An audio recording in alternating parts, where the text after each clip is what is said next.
So, the carbon Miata seatbelt extenders, they do not fit the way they say to install it if you're using a hard top for your NB Miata.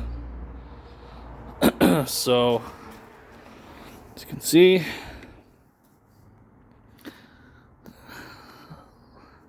you cannot put the seat back any further. So I literally can't.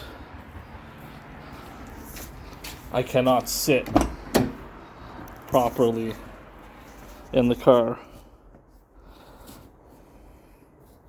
The seat does not want to go back any further.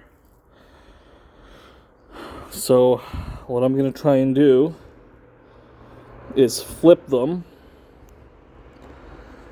because it says if you're using the rear brace that you can flip them.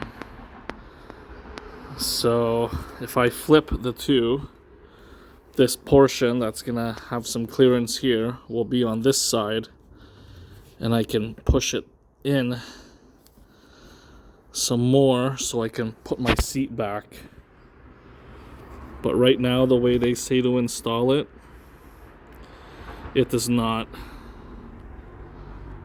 fit at all.